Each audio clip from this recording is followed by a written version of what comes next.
Hello,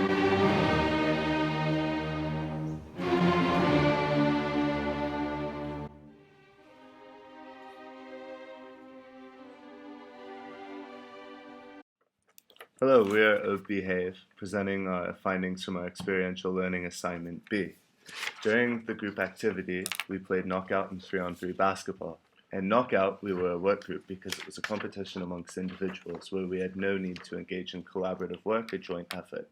This sometimes fostered negative synergy due to competitive moments. In 3-on-3, we were a work team because our coordinated efforts generated positive synergy. We shared a common goal and required each other's collaboration in order to achieve it. We were a self-management and cross-functional work team. We did not have a coach or direct leader and made decisions as a team. We were all on the same hierarchical level, and we were also a very diverse group of individuals that brought unique experiences and perspectives. Conflict resolution could have been a weakness because of the lack of authority to settle disputes. The 3-on-3 teams were balanced by allocating equal amounts of short versus tall and inexperienced versus experienced players to each team. Work teams demonstrated high efficacy with the adequate resources, leadership, trust, and appropriate performance evaluation on each team. So while it was easy for us to work as teams, naturally some people came out as leaders. So some of us seemed like it was our first day on the court, and some of us seemed like we had been playing for years. And those were the people that had the leadership capabilities that were necessary, and they proved this through their actions, such as making game plans for their team or telling people on their team where to run and what to do with the ball.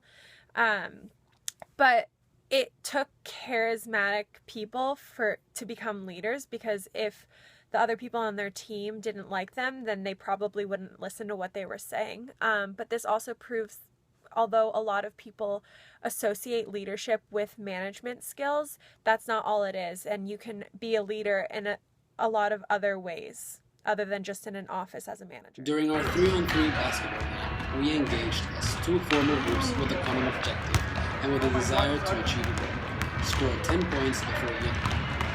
There was no management involved to assign roles or divide the groups, but the teams were decided by splitting the whole group of individuals containing 6 members into 2 groups containing 1 female and 2 males, of which 1 male per group had a significant height advantage over the other. All of these aspects define both groups as a formal task-seeking group. Both groups underwent the 5-stage model to the letter, following the forming stage, the storming stage, the norming stage, the performing stage, and the adjourning stage throughout the whole 3-on-3 basketball game. Talking about the group property, our group does exhibit all 5 important characteristics of the group properties. For example, group property 4.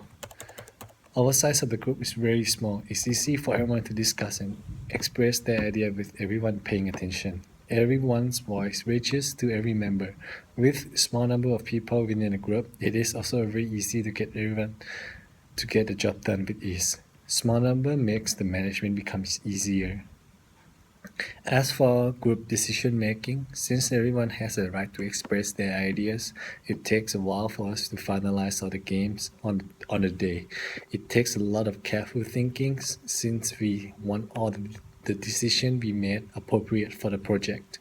That's why group decision can be effective but time consuming at the same time. During our 3v3 basketball games, the communication was strictly informal because communication was only made when the actions of team members deemed it necessary. For example, when one member would call for the ball or instruct the other team member to take a shot.